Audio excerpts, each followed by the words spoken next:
Ryan Reynolds continues to be one of Hollywood's coolest celebrities, and this time he's coming to the rescue of a recently broken-hearted teenage girl. An 18-year-old named Gabi Dunn tweeted out some modified prom pictures saying, "My boyfriend and I broke up a few days after prom, so I decided to edit the photos a little," then tagged Ryan Reynolds. Thanks to Photoshop, you'll notice her prom date shares a striking resemblance to the Deadpool star.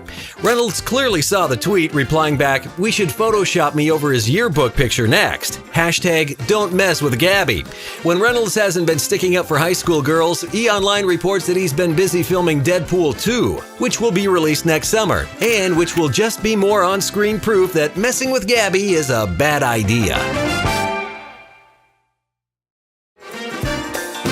From famous and wealthy to the latest Belfie, come subscribe and like us to get the best celebrity news in the game.